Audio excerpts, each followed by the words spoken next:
Hello, welcome back to my channel.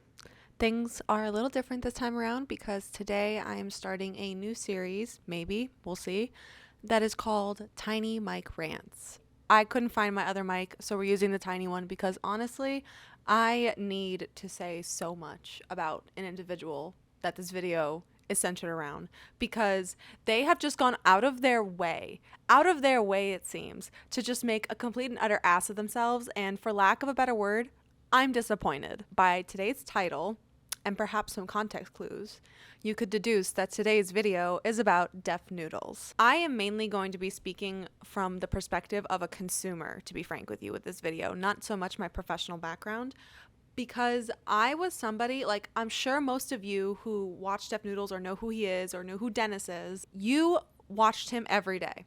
I watched him every single morning. It was a part of my routine when I woke up. I would start getting ready for my work. I would put him on in the background and just listen to the interesting stories he would bring up. But as of late, as many of you can tell if you are still subscribed, that has completely disintegrated into madness, it seems. So we're going to take a big step back really quickly to kind of understand exactly how we ended up at this point. And if you're a little confused by this, please just hang on tight for the ride. I'm going to explain everything I can.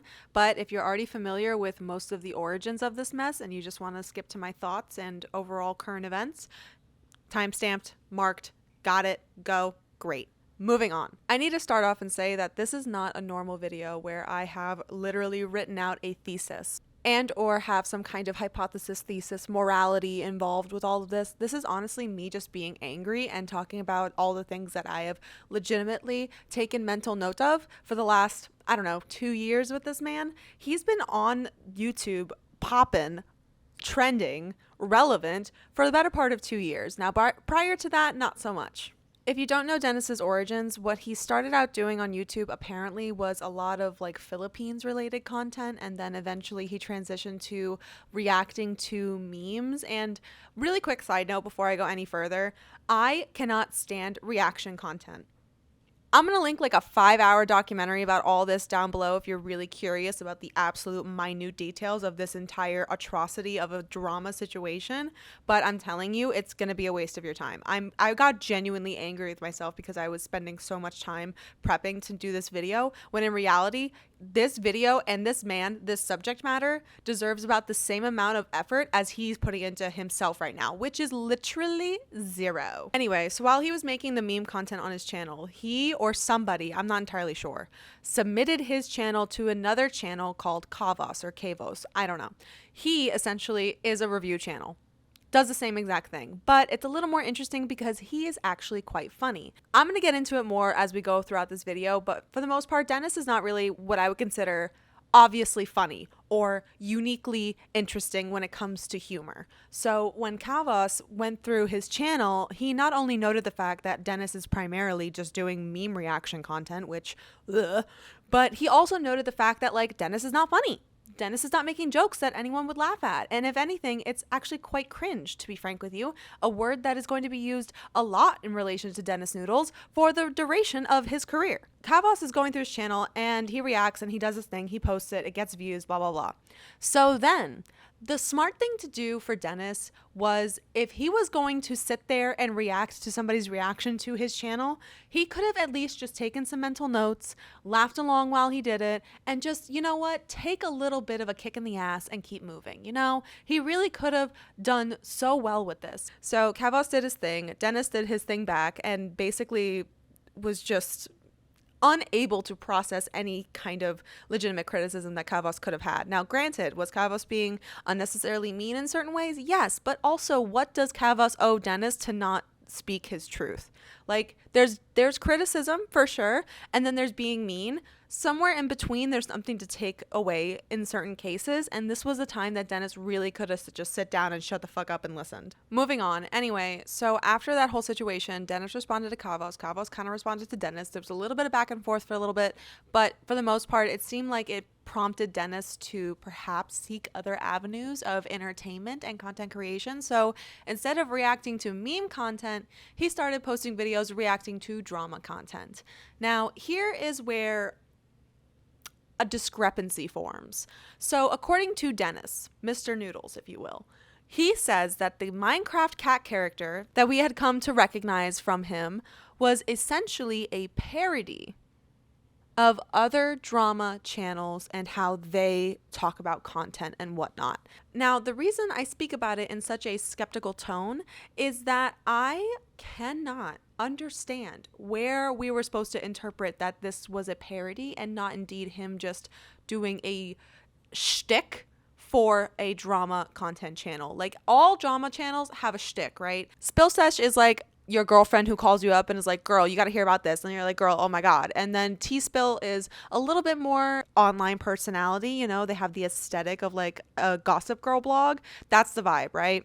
Adam McIntyre, Rich Lux, they all have their vibe. They all have their kind of branding, right? So for Deaf Noodles to sit there and be like, oh, this branding was actually a parody, it was meant to be humorous in this way, when I'm sorry, as somebody who legitimately discovered him in 2020 when he truly launched as a drama channel, quote unquote, or when he was actively reporting drama or starting to actively report drama, I was one of the people that started off with him on that content, and I could not for the life of me ever interpret any kind of parody or humorous undertone other than that was just his shtick.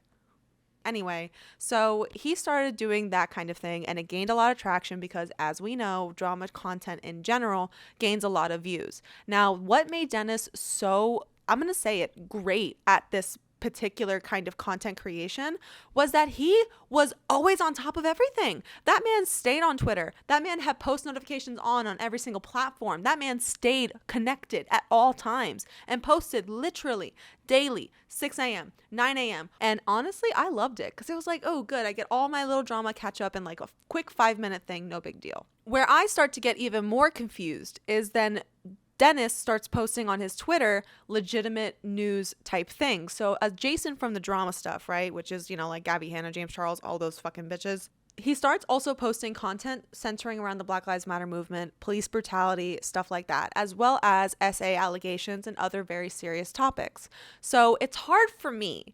It's super fucking hard for me as a content absorber to really distinguish between parody and real life when he is posting about real life stuff, as well as this like super innocuous drama shit. It's not super clear on that front, but it's okay because Dennis Noodles' reign on Twitter was subsequently paused for a little bit due to the fact that him and Keemstar got into probably one of the most annoying online beefs to ever form. But apparently what happened was between Keemstar and Dennis, they had started speaking behind the scenes when Dennis started really getting into the drama situation and was really starting to get recognized for producing that kind of content. And like I said, posting real life stuff. Keemstar and him connected behind the scenes because if you don't know, which I don't know why you wouldn't, but I will tell you anyway, Keemstar used to be the foremost drama report channel on YouTube. His whole drama alert series, which also has a website. A www dot, if you will. Wow. Okay, domain. His drama alert series was the forefront of a lot of major scandal on the internet. Austin Jones. Freaking, what was that guy's name? The tattoo artist, Romeo or whatever. You understand what I'm saying. Keemstar was like that bitch for a while when it came to drama. So Dennis started becoming that bitch and was not necessarily stealing Keemstar's crown, but like it was a lot easier to listen to Dennis because he did not have yet a bad reputation online. Whereas Keemstar, love it or hate it, babe, you do not have a good rapport with people online whatsoever. So it was a lot easier to support him and it was a lot easier to keep up with him, and people just preferred him overall over time. Now, obviously, this would affect Keemstar in some type of way because that man is the definition of insecure. He, I think, tried to extend a leaf out to Dennis to be like, hey, I've done this for many years, as you can probably tell. I'm with it. I know what to do. I know how to make this shit good. And let me say this. In retrospective, this is the one time on record, on recording in my home, that I will say this. Keemstar did put effort into his drama alert as far as the quality of filming, producing, all that stuff. That cannot be said for Dennis, which we'll get into later, but I think Keemstar reached out to him, or they connected, whatever. He was trying to be like, here's some knowledge and like, let me get on your good side so that way, you know, maybe in the future you and I can work together because we work in a similar field, making connections for free through education and twitter.com. So somewhere around that time was also the Frenemies podcast era, which I miss it. Ethan and Trisha had mentioned Dennis a few times on their Frenemies podcast, and it wasn't necessarily like, oh, we love Dennis because we've spoken to him, blah, blah, blah. It was much more so like they liked the fact that Dennis would record and upload about drama content constantly, and that's kind of what Frenemies became a little bit, was like a drama podcast. So they referenced him a few times, which is great because, again, Dennis was really good at keeping things updated and consistent daily. So they mentioned him, and this, for some reason, triggered something in Keemstar to make him think that, oh, Dennis is going to betray me and go to my mortal enemy, Ethan Klein. And listen, it is insane to think that just through a mild association that this person would devote all loyalty to another is a bit psychotic. This led to Keem messaging Def Noodles and essentially threatening him with I don't know what. He was being very mysterious and very open-ended about what his intentions would be now that he knows where Dennis's loyalties lie. And eventually this led to Dennis getting his Twitter banned.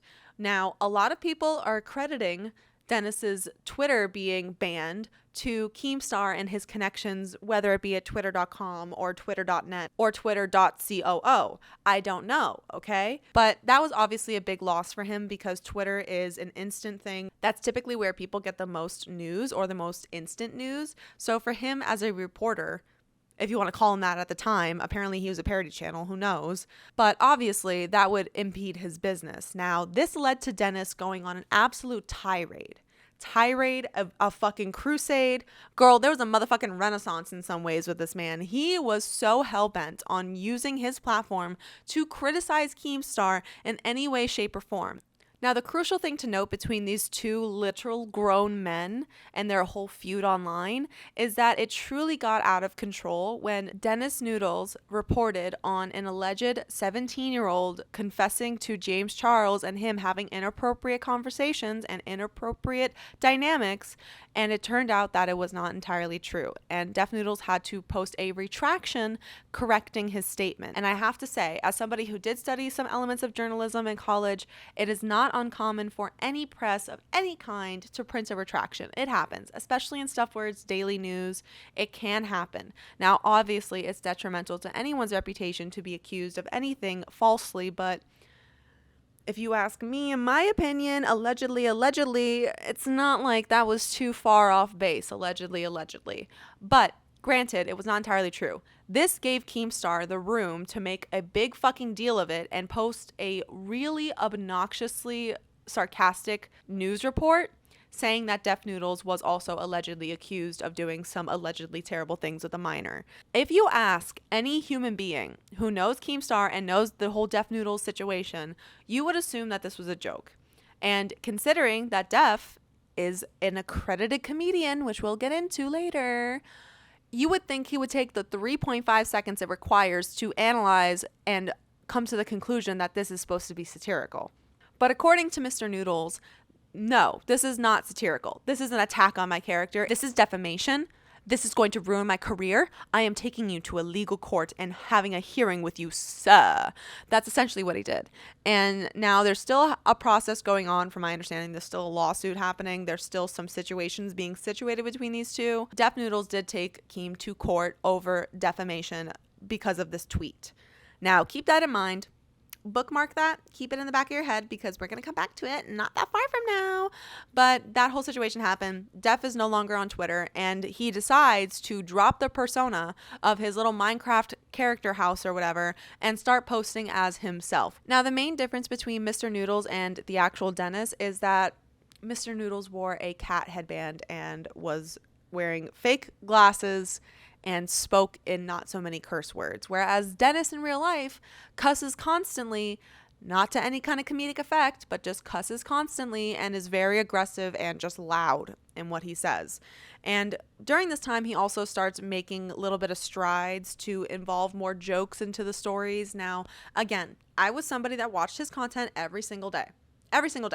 When he would make jokes, it was either not funny enough to even acknowledge as any kind of humorous anecdote, or it was so bland and boring that I didn't even discern it from normal speech. This man was not funny in any kind of way, and truly I only focused on the actual stories he was telling, not at all on his commentary. He could have been replaced with literally any other human being that was capable of reading and researching, and it would not made a difference. That if he could not be replaced in that video with a literal other human being, it would be the exact same thing. It's still the same format. He's sitting in front of a green screen and talking about stories and being like, oh, in other news, blah, blah, blah, blah.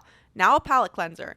And granted, I will say he did do a little something with that whole palate cleanser thing. That was pretty cute. I don't know if that's something he originally came up with, but it was pretty cute and very much like a branding type moment. Why nothing else he does has that same kind of energy, I have no idea. Anyway, so he still posts the same shit. He's still going on and on about Keemstar. And oh my God, he is now literally dedicating minutes long rants about this man. And I distinctly remember, it was like 2021, 2022 beginning, stuff like that. I made mental notes that I was like, I'm so uninterested in what this man is saying. I do not even give a shit what he says about Keemstar. Like, I get it. I don't like Keemstar. I could sit here and hate on anybody all day if I really don't like them. But I could not digest any of that nonsensical ranting that Dennis was doing, because we get it. Keemstar's an asshole. We knew. It completely took away from anything that he was reporting on, and it started the trend of Dennis just like not understanding why people are coming to his channel and what his actual role in our minds was. Now, with the shift in content, it didn't necessarily, like I said, discern too many people. Obviously, people commented that they were not into the rants about Keemstar. They were kind of over it in some ways, and I remember him addressing it in some of his videos and him basically being like, just fast forward if you don't want to watch it, whatever. Anyway, so into 2021, 2022, Def has an absolutely amazing opportunity, a golden one, if you will, to host the 2021 or 2022, I don't know, Steamies with Ethan Klein. Now, this was something that they did on the Frenemies podcast the previous year, and it was so good, and I was so excited to see Dennis on there, because at the time, I genuinely thought he deserved that opportunity, and who knows what he could do with it. This is a great time for him to shine, to put some of those, comedic chops he says that he has to work, but, girl, crickets. Nothing was coming out of that man that was anything other than just awkward. I totally understand if the H3H3 set, as what Trisha has kind of described, is a little bit of a boys club, and that can kind of create an environment that's very intimidating as somebody coming in that's not with the crew. You know what I mean? It's very hard to like get into the clique. So for Dennis to be there, I'm sure it was intimidating. But when I tell you the entire show, he did nothing. He bounced off nothing. He provided nothing. I was so shocked. Ethan was throwing him all these kinds of like jokes and anecdote potentials and all these kinds of things. And all Dennis could do would be like, yeah, sure, yeah. Well, see what's next. Like, he just did nothing. And if somebody is sitting here and claiming and proclaiming and screaming to the clouds that they are a comedian, and when presented with a seat at the table of a comedic opportunity, and you come with nothing, you are not a comedian. You were never close to being a comedian. You could never be a comedian. I've been a comedian all my life. I get everything I want. I'm sorry, that Chandler rant came to my mind. Let me stop myself before I get too far. Anyway, it was shocking. And I think that was the first indication to me that like, something's not right here. Anyway, off of that Streamies thing, obviously Dennis got a ton of exposure regardless of his performance, and people started subscribing to him, and the H3H3 crowd essentially endorsed him. And so did Ethan Klein in some ways, by not only having him on that channel, but constantly quoting him before and after.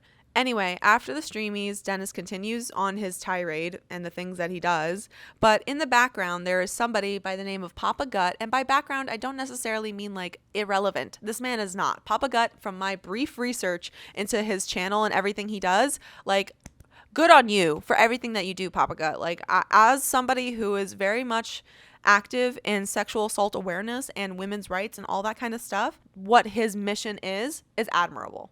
The understanding I have for this beef origin is that Papa Gut had made some criticisms on Dennis along with some other members of the commentary community But the commentary bro community had been criticizing Dennis for a long time. And while me and a lot of other people were like, why are you being so mean to him? I now understand, like, wow, a broken clock truly is right twice a day. Papa Gut was making some legitimate criticisms of Dennis and the way he was reporting on things. And Dennis got butthurt and started making some aggressive accusations towards Papa Gut. And it went back and forth so much that the two of them decided to sit down and have an official debate in which Papa Gut literally serves Dennis's ass on a platter, honey. Thanksgiving feast with sides and gravy.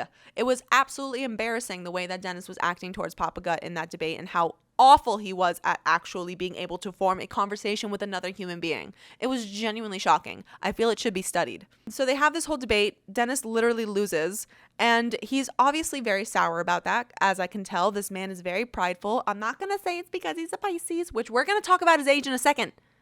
Sit down. We're going to get there. Hold up. It was just very obvious that Dennis was not going to walk away from this in any kind of way that is constructive. So he started launching a lot of attacks on Papa Gut, and Papa Gut was obviously responding. And granted, this is probably a great opportunity for both of them when it comes to content because there was so much cross-community stress and anger going on, but there was a lot going on, like a lot of shit.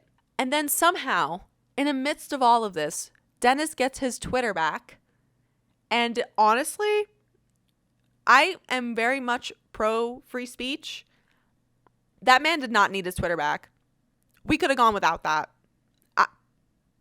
As a private business, you better act private. So he got his Twitter back, and he just starts posting all this kinds of stupid shit and just being absolutely unhinged and truly getting a little bit of a power trip from the fact that all these people are still wanting to follow him and are now following him again because he has his Twitter back.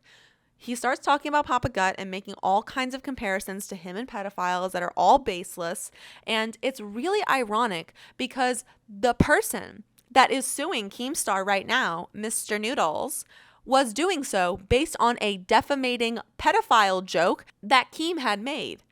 Now, I don't know why, I don't know how the law is supposed to recognize that Keem is in the wrong with Def Noodles, but Def is not wrong with the Papa Gut situation, because that just would not make any kind of fucking sense.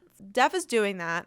People are confused. I'm confused. Papa Gut posts a reaction video where he basically explains why what Dennis does in relation to his way of speaking and speaking about sexual assault survivors is very disheartening to him. Papa Gut opens up about something very emotional that he had gone through with somebody that he cares about very much, and it caused him to cry on camera. And now what I want you to understand here is that he is not crying because of anything that Def does. Dennis does not have the actual range and power to make somebody cry the way Papa Gut was crying. Papa Gut was crying because of the actual traumatic situations that he has heard from victims and how his emotions came into play. That was it. And Def was an absolute fucking moron. I'm going to say it straight up. Def was an absolute fucking moron, decided to take a clip of Papa Gut from that video where he is talking about something very emotional and traumatic with a sexual assault survivor. He takes a clip of Papa Gut crying and puts it on a fucking t-shirt to sell.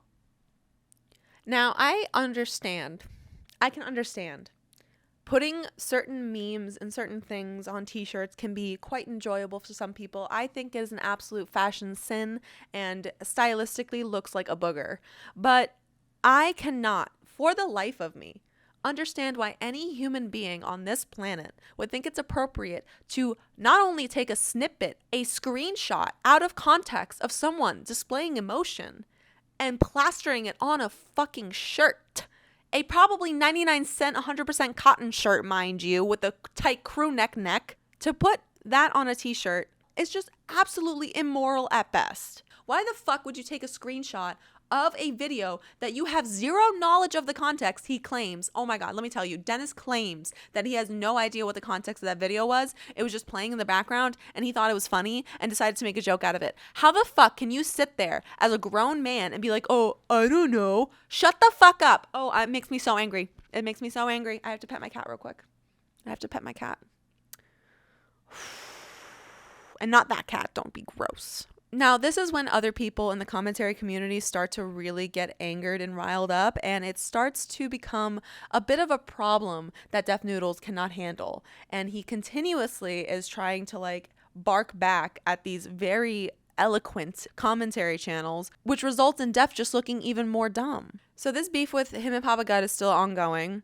And it leads to the other commentary bros getting involved because obviously Papa Gut is a major player in the commentary community, whether you like him or not. And people are going to start giving their opinions about this because it's honestly a dumpster fire that just keeps getting bigger. Now, while all that happened, moving along the timeline, Dennis then randomly starts posting videos of not him behind a green screen anymore, not him in his little room or whatever we're assuming he was. I assumed he was in his apartment or some shit. I don't know. He then starts posting videos of him standing in like a big open room, and there's a complete location change with zero explanation, zero hints. Like, what? I understand if it's like something like this, where I literally go from like my beanbag chair to my couch floor to my desk. That's fine. This all looks like a home. But for you to go from like a home setting to a literal office space and then like not explain it whatsoever, bitch, you ever heard of an office tour? Talk about content you could have missed out on. This, again, leads me to think that Dennis just doesn't know what he's doing when it comes to certain things. Anyway, so Dennis makes this big change, says nothing of it, and then starts posting videos of him outside of the office, on the road, on the move. The first being him going to the Ace Fest or the Ace Festival, whatever the fuck that was called. Now, that was a mildly interesting video because it was like a really in-depth walkthrough of what was going on there. And Def apparently had a whole team with him, referring to somebody by the name of Tiana or Tatiana. I don't know. I'm not going to correct myself. I don't give a shit. He apparently has a whole crew now, and he confronts Austin McBroom in the most awkward way possible. I remember watching it at the time, and I was like, he really could have done something with that, but he chose not to. His best was literally subpar. Anyway, he gets kicked out from the festival, and this whole video happens, right? We're all confused on who this Tiana bitch is, where the fuck Def is actually reporting from now, and honestly, who is this man? I totally forgot to mention. So during all this drama, right, it's also revealed that Dennis was completely and utterly lying, fallacies. His age is actually 10 years older than what is documented online. And by documented, I mean famous birthdays. His agents had advised him to not say his real age online because he was trying to get roles. Oh, apparently he's an actor. I don't know. Apparently he's an actor. I did not know that. But to be frank with you, I'm not really the kind of person to be able to be like, oh, you look this way or you look that way. If you don't wear SPF, bitch, you're going to look old as fuck. He was acting as if it was our fault for having a problem with his age, when in reality, like, you're literally a almost 40-year-old man. He's 37. A 40-year-old man almost is reporting on drama relating to 16, 17, 18-year-olds. It's a bit weird. Now, do I think it's weird for other people around that age range to report on that? No. If they are upfront about their age from the beginning, it's the fact that he lied about it. It's the fact that that's so weird. It's so weird. I don't care what other way you can interpret it. It's weird. So this old man is like still posting on YouTube, not explaining any of the changes he's making, not explaining the new characters that are involved. And a lot of people were like confused. He makes an official introduction to the space and to the new people on set, Tiana and some other person. And they also start to become involved in like little skits that Dennis puts together. And it's, awkward. Deaf Noodles then explains that the whole point of him purchasing this office space, it's a retail space, mind you. The whole point of him purchasing this office space is for him to eventually create a comedy club in which people can come and do roast battles, stand up, all this type of stuff, right? And that's great, cool, grand. Love that for you, Dennis. Love that. But why the fuck are you letting people know where you work on a day-to-day basis? Like, you post every single day. On any given time between, like, let's say 8 a.m. and 3 p.m. on a weekday, you will be in this office. You don't think with the 500,000 plus subscribers you have, plus any of the communities that you've pissed off the creators of recently, are gonna maybe, I don't know, misuse that information in some way, shape, or form in a country that is known for gun violence and just violence in general? My brain hurts. It hurts. Ow. So Dennis opens a club. We don't know what the club's name is, by the way. He just constantly refers it as the comedy club or the club or his club. There's no actual name for it that I can find or anything.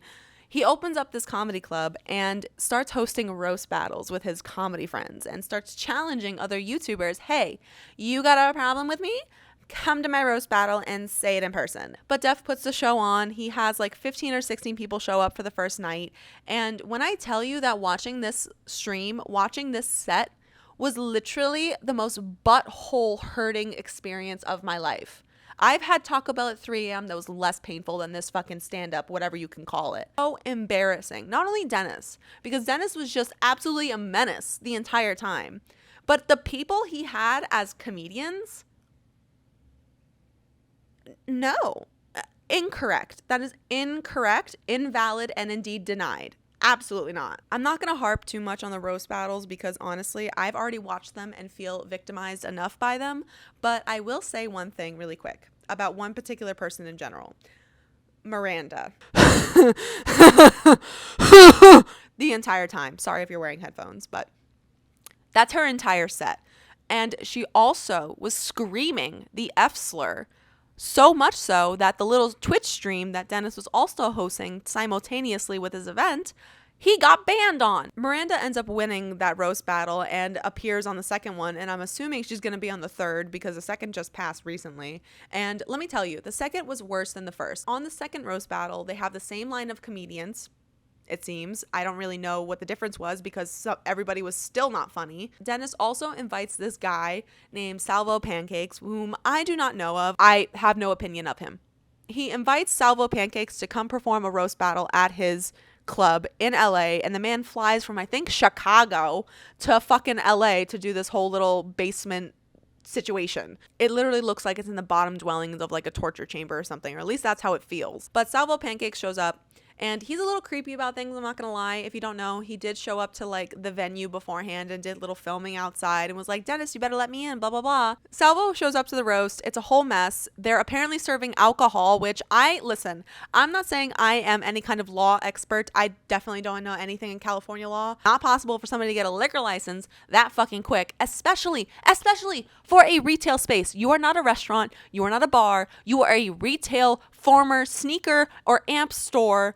You are not serving White Claws and mixed drinks to attendants. It's illegal. Illegal. On the second roast night, it was completely packed with all of Salvo Pancake's people, and it was very evident that he had a lot of control over what the audience was going to interpret when it comes to Deaf Noodles. Who even knows how much these people in the room knew about the situation? It gets rowdy, it gets rough, it gets real loud at certain points, and in the beginning of the actual roast set, because there was about 30 minutes of buffoonery happening prior to this. At the beginning of the set where Salvo Pancakes is standing on stage making a big joke of it because he's like, oh, when are we going to start? We're going to start recording himself, doing all his stuff. Dennis Noodles busts out of the stage door, or whatever the fuck that door is. It's probably the door to his office, to be frank with you. He busts out and shoves Salvo off the stage. Now, I am no CSI. I'm no SVU. I'm barely a person at times, but I do know an assault, a physical assault, when I see one. Now, I don't know why Dennis felt such a need to assert such physical dominance over a man that he invited to his space, that he knew did not like him and had a very unfavorable opinion of him. I don't know why he invited him there and then proceeded to physically assault him in front of several cameras, mind you. Oh my God, in front of a live stream, mind you. I don't know why he did that. But the roast continues and a few people go head to head again, and a random person from the crowd is called up and everyone's cheering her on even though she's got nothing to say either. It was just literally the driest, worst comedy set you can think of. It seemed like amateur night, but apparently most of the people there were experienced comedians. It finally gets to Salvo and Dennis's set, right? Which also, mind you, Miranda, my favorite, she makes a cute little comment during this set and is like, oh my God, you guys have the morale, to the audience, mind you. You guys have the morale of a town that just had a mass shooting. Excuse me? I understand dark comedy. I truly do. Bitch, I watch British television most of the time. I understand dry, dark, direct humor. Don't get me wrong.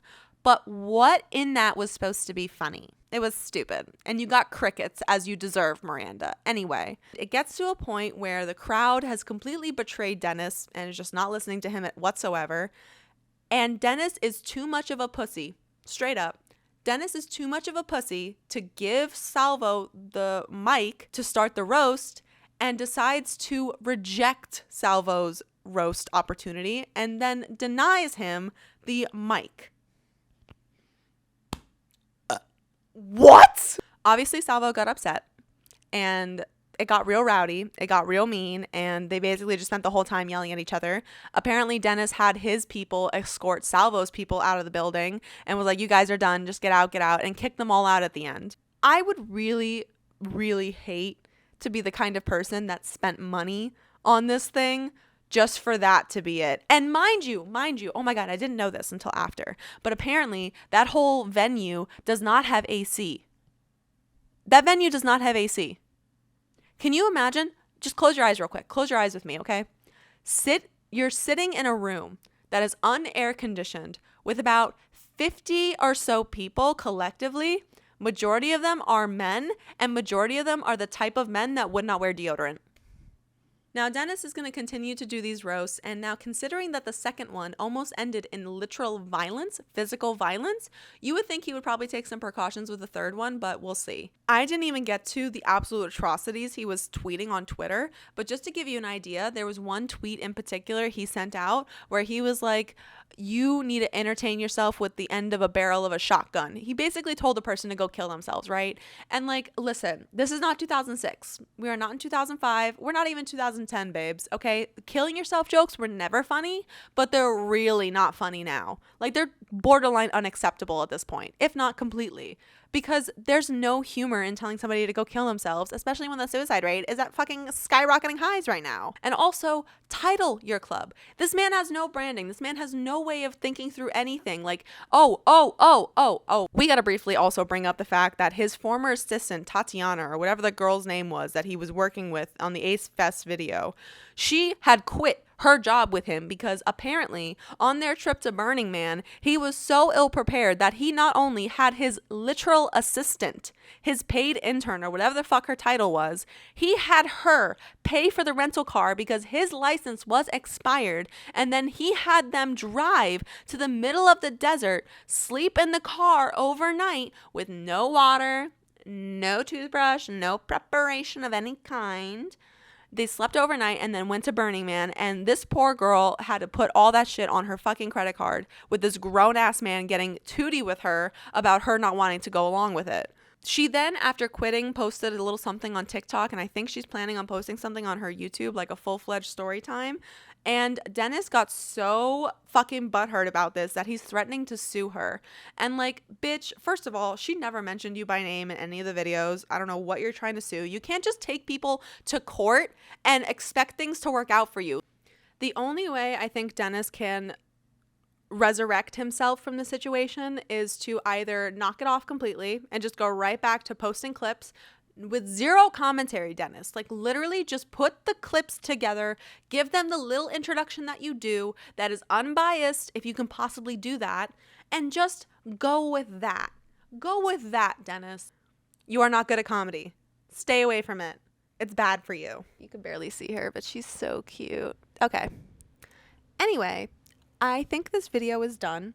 I have said everything I needed to say, and I hopefully have drawn out enough of a timeline for you to understand what's going on with Deaf Noodles. Like I said, if not, I will link things down below for you to reference. Let me know if you enjoyed this type of content, this little tiny mic rant series. Perhaps we'll do another video in the future. I do have many things that are on my mind that I feel very passionate about, so let me know down below if you enjoyed it, and I'll see you guys next time.